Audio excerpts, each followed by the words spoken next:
Bonjour, bienvenue au Clos d'Elpy. Nous avons créé le domaine en 2018. C'est le fruit d'une association entre deux potes, dont Benjamin Roche et moi-même, Jean-François Daudiès.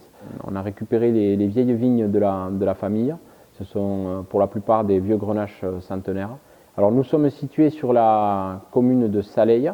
Les parcelles sont en partie donc, du coup, sur Cabestany, Saleilles, Saint-Nazaire, le long de la Fosseille, la rivière La Fosseille. C'est un terroir de galets roulés.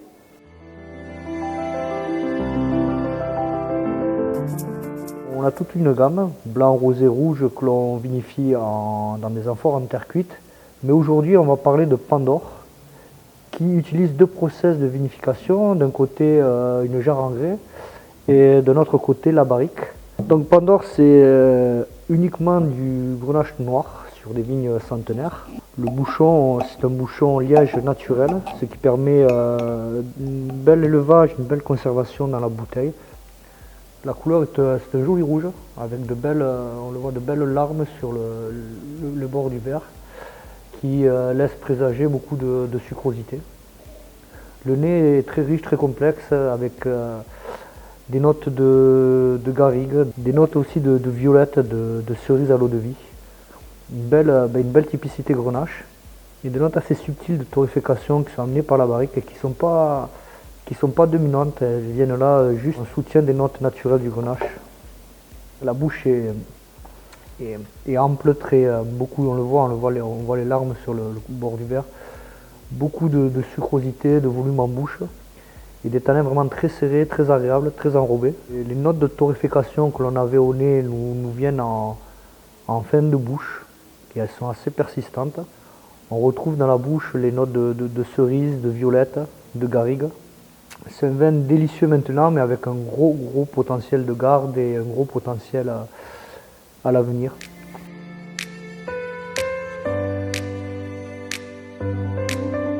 Au Clos d'Elpy, on utilise essentiellement des amphores pour vinification. Donc, c'est une technique ancestrale qui nous remonte de la Grèce antique.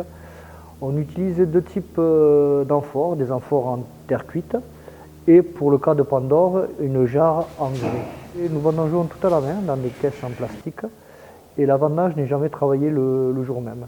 On la met dans cette chambre froide qui est à côté. Elle est positionnée à 2 degrés et 24 à 48 heures après, on va travailler le raisin. Donc le lendemain, c'est vraiment du raisin quasiment gelé, c'est des billes de raisin que l'on travaille. On les érafle de façon légère, on enlève les rafles et ces billes de raisin sont directement mises dans la jarre en grès pour vinification et macération dans la jarre. C'est uniquement des extractions manuelles, on va uniquement piger le raisin, faire remonter le jus au-dessus du marc pour extraire vraiment une qualité de tanin très enrobée. Les macérations sont assez longues, elles durent de 6 à 7 semaines pour obtenir vraiment quelque chose de très gras avec des tanins très agréables. On utilise un deuxième process de vinification. La barrique intégrale, donc, ce sont des barriques de chêne français, des barriques neuves qu'on utilise. Donc, sur ce deuxième process, les barriques arrivent ouvertes, fond ouvert. On érafle, comme sur le processus précédent. On envoie la vendange dans la barrique en effectuant des pigeages réguliers. Alors, on utilise ces barriques qui sont des barriques de chauffe spéciales et légères. C'est vraiment quelque chose pour mettre en avant le fruit, la sucrosité. On va renvoyer nos barriques.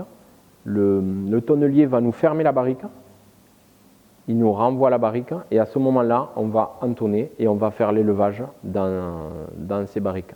Et après, par assemblage, on va regrouper juste avant la mise la partie jarre en grès, la partie barrique que l'on va assembler et que l'on va conditionner pour donner le Pandore.